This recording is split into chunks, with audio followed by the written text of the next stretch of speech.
তাদের সাথে একটা পরিচয় হবারও তো ব্যাপার আছে। এই যে বিয়ে হয়েছে পর্যন্ত তুমি একটা বারও আমাকে তোমার বাবা মার কাছে নিয়ে গেলে না। পরি, আমি একটু বেরোচ্ছি বুঝছো, কিন্তু বের হওয়ার আগে এক কাপ গরম গরম চা খেতে পারলে তোমার হাতে খুব ভালো লাগতো। আমার হাতেই এখন খেতে হবে না, এখন চা দেওয়ার জন্য অনেক লোক আছে। শোনো, তোমাকে না বলে তো আমি একটা কাজ করে ফেলেছি। আমাকে না জানিয়ে কি কাজ করেছো? এই যে দেখো, বাসার যে একজন বুয়া, উনি সব কাজ করে উঠতে পারে না, তাই তোমাকে না বলে আমি আরো একজন কাজের লোক রেখে দিয়েছি। এখন তুমি চা মাত্র গরম গরম চা পেয়ে যাবে। এই ব্যাপার, এটা তুমি রাখতেই পারো, আরো একজন কেন, আর তুমি দুইজন রাখো, তাতে আমার কোনো সমস্যা নেই। আবার মিষ্টি পড়ে বলে কথা। হ্যাঁ শোনো, তাহলে কে চা দেবে, কে বলো, দিতে বলো। হ্যাঁ, কই এদিকে এক কাপ চা নিয়ে আসেন তো।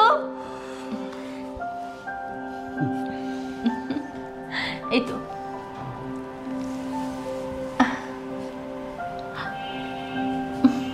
কি হলো, স্তব্ধ হয়ে গেলে যে? না ঠিক আছে, কিন্তু পরে তুমি এরকম একজন বয়স্ক মানুষকে কেন কাজে রেখেছো? আর তুমি তার বায়োডাটা সম্বন্ধে কিছু জানো?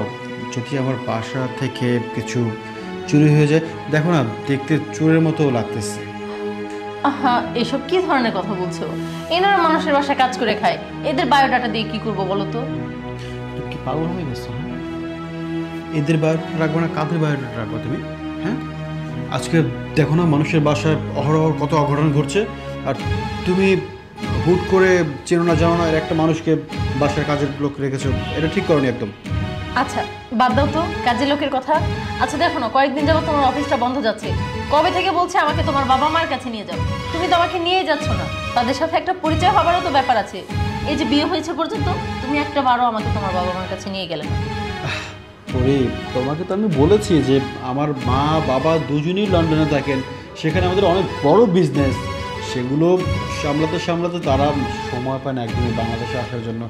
যাই হোক, তুমি যখন এত করে বলছো, তারা যখনই বাংলাদেশে আসবে তখনই আমি তোমাকে তাদের কাছে নিয়ে যাব।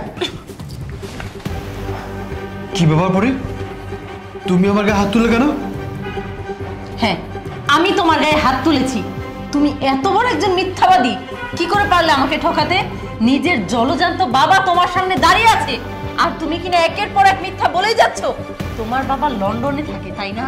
আচ্ছা, তোমার বাবা যে একজন রিকশা চালক, এই পরিচয়টা দিতে লজ্জা পাও?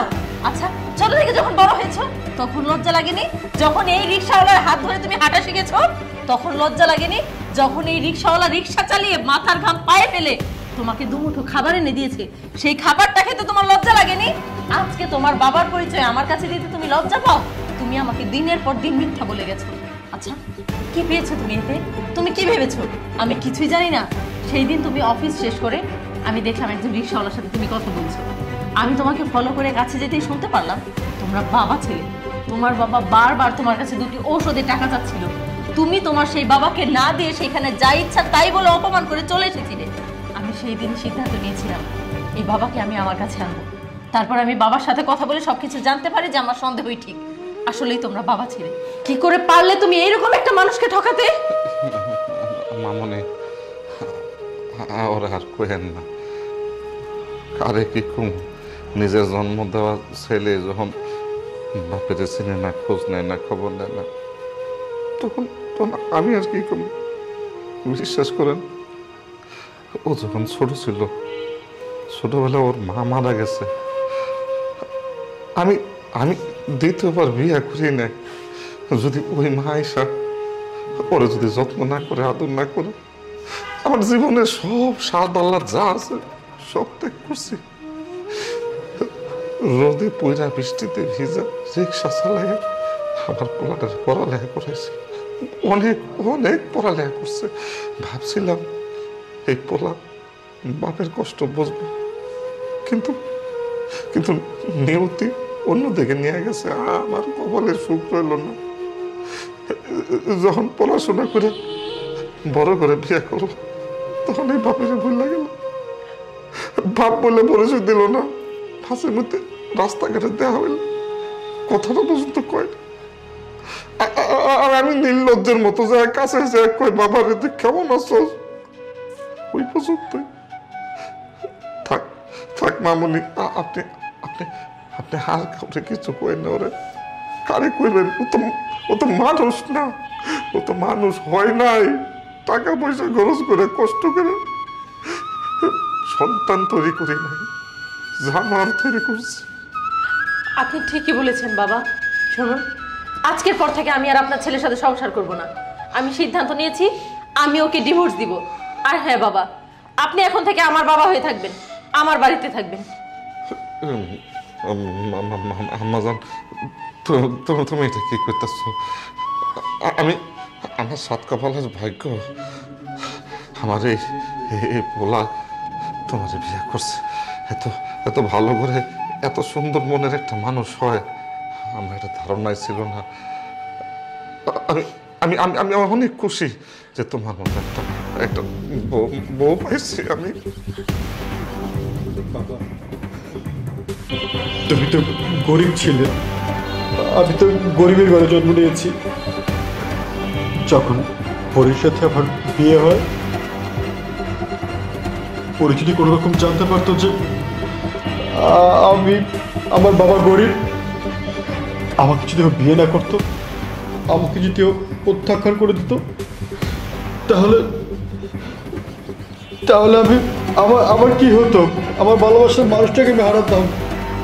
তাই আমি ভয়ে কখনো আমার বাবার কথা তোমার কাছে বলিনি। আর যখনই বাবার সাথে দেখা হয়েছে, আমি বাবাকে অবহেলা করে সবসময় তাড়িয়ে দিয়েছি, যেন বাবা কখনো আমাদের মধ্যে না আসতে পারে। তুমি যেন বাবাকে কখনো না চিনতে পারো। চিনলে যদি আমাকে ছেড়ে তুমি চলে যাও, তুমি ক্ষমা করে দিও। আমি অনেক বড় অন্যায় করে ফেলেছি। আমার নিজের জন্মদাতা পিতাকে অস্বীকার করেছি। তোমরা আমাকে যদি ক্ষমা না করো, আল্লাহ ক্ষমা করবে না। ক্ষমা আমার কাছে নয়, বাবার কাছে চাও। বাবা যদি তোমাকে ক্ষমা করে দেয়, তাহলে আমার কিছু বলার নেই। বাবা,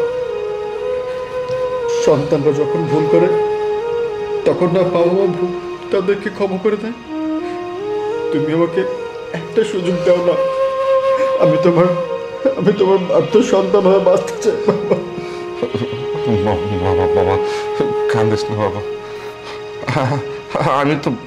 আমি তো বাবারা কোনোদিনও সন্তানের কষ্ট সহ্য করতে পারে না। আমি পারতেছি না বাবা। তো একটা কথা মনে যায়, আমার এই ভৌমার যাতে কোনোদিন কষ্ট দিস না, কোনোদিন না।